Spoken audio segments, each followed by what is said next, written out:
भूख और रोटी। 3 व्यक्ति एक सिद्ध गुरु से दीक्षा प्राप्त कर वापस लौट रहे थे।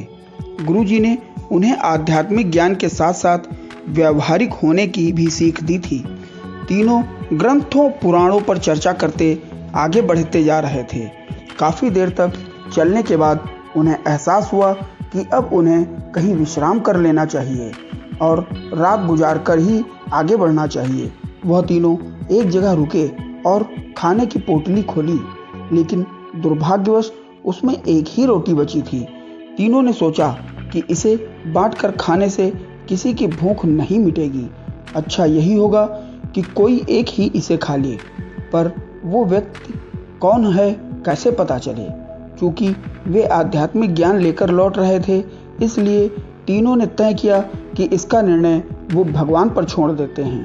भगवान ही कुछ ऐसा इशारा करेंगे कि समझ में आ जाएगा कि रोटी किसे खानी चाहिए।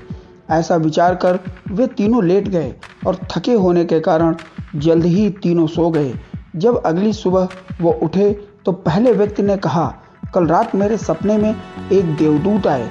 वे मुझे स्वर्ग की सैर पर ले गए। सचमुच इससे पहले मैंने कभी ऐसे दृश्य नहीं देखे थे। असीम शांति, असीम सौंदर्य मैंने हर जगह देखा, और जब मैं भ्रमण के अंतिम चरण में था तो सफ़ेद वस्त्र पहने एक महात्मा ने मुझसे कहा, पुत्र ये रोटी लो, इसे प्रसाद समझो और अपनी भूख मिटा लो।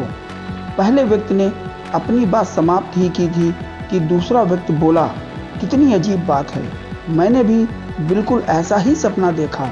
और अंत में एक महात्मा ने मुझे स्पष्ट निर्देश दिया कि मैंने जीवन भर लोगों का भला किया है, इसलिए रोटी पर मेरा ही हक बनता है। उन दोनों की बात सुन तीसरा व्यक्ति चुपचाप बैठा सुनता रहा। तुमने क्या सपना देखा? पहले व्यक्ति ने पूछा।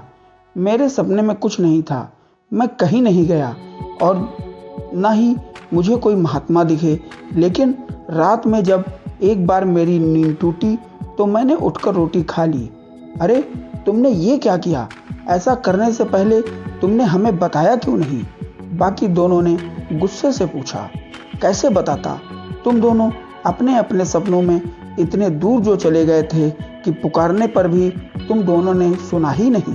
तीसरे व्यक्ति ने कहा, और तो और कल ही तो गुरुजी ने हमें बताया था कि आध्यात्मिक ज्ञान के साथ साथ व्यवहारिक ज्ञान का महत्व समझना चाहिए। मेरे मामले में भगवान ने जल्द ही मुझे संकेत दे दिया कि भूखों मरने से अच्छा है कि रोटी खा ली जाए, और मैंने वही किया। बहुत बहुत धन्यवाद दोस्तों।